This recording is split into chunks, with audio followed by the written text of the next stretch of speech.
Hello. I recently concluded a research on the feeding challenges among children with autism. And I must say that this is a complex and multifaceted challenge, and it often presents unique hurdles for parents and caregivers.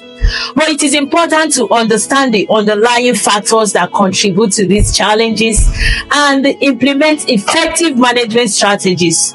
These are crucial for supporting the nutritional needs and the overall well-being of children on the autism spectrum. In this video, we will delve into the intricacies of feeding challenges in children with autism, and we will also provide practical tips and strategies to help parents and caregivers navigate this journey with some challenges still, but with confidence.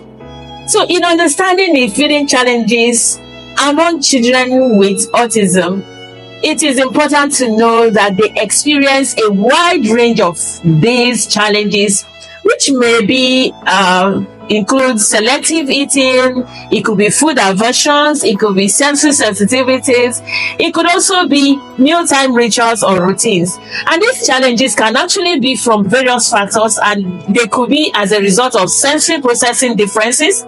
It could be as a result of communication challenges. But there is also another factor, which could be an oral motor skill deficit. And there could also be anxiety and stress around mealtime environment. In selective eating, you see a lot of children with autism that are portraying selective eating because they prefer a narrow range of foods and then they reject others. Because of this, they can have nutritional deficiencies and leading to inadequate intake of essential nutrients.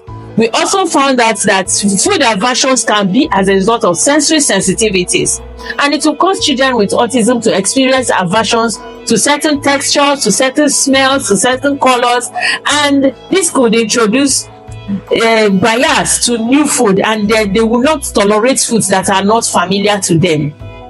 Children with autism may also have heightened sensory sensitivities, and it also impacts the way they perceive foods because they act with stimuli such as texture, temperature, presentation, and you could also have challenges with mealtime rituals or routines.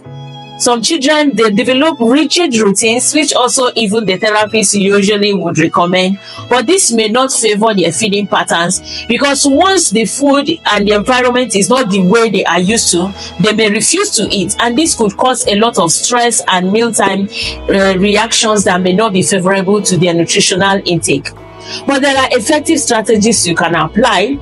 You can apply create a structured mealtime environment where you could create a space, a situation, a good condition, so that when they are in that environment, they would know that it is time for food, and it will offer them the chance to have all they can have.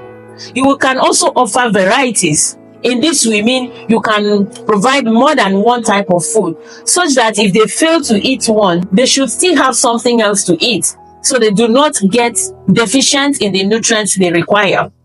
There is also a way you can address sensory sensitivities. You can modify the food presentation. Take, for instance, you're making something like akara. A lot of children would not want to eat the whole akara. They want it crunchy. So parents may want to look at making the tiny types of akara so that everything is crunchy, and this will help the child to eat as much as they would want to eat without being distracted by the texture. Then you can use visual supports. In visual supports, you could create a schedule and put the pictures of the things you want done, like the pictures of food on mealtime, so they know that at this time of the day, I am only going to eat. This is the eating time, and I would be able to consume whatever is placed before me. You can also promote positive mealtime experiences. By doing that, you create that environment for eating. Don't just pull them off one thing and say it's time for it.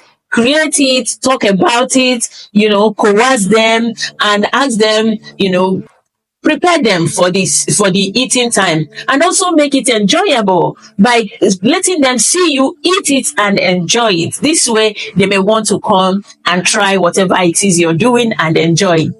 But most of all, if this is a concern for you, you have to seek professional help. It could be multidisciplinary, it could be just, it could include pediatricians, nutritionists, occupational therapists, speech therapists. Depending on the challenges your child is having, you may have to include this team of professionals to cater for their needs, because nutrition is a very important aspect of their lives. And for you to find a link to find a nutritionist, you can look at the description section and find our link. We will support you throughout your journey. In conclusion, you might want to offer your child varieties to cater for their preferences, their sensory sensitivities, and by understanding the underlying factors that contribute to the feeding challenges of your own child, you should be able to implement effective management strategies.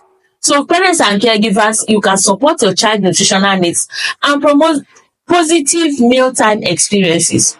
Remember, the progress may be gradual, and you need a lot of patience, persistence, and flexibility to help you navigate this journey with your child living on the spectrum. Once again, look to our link and connect with us, and we will support you in this journey. Thank you.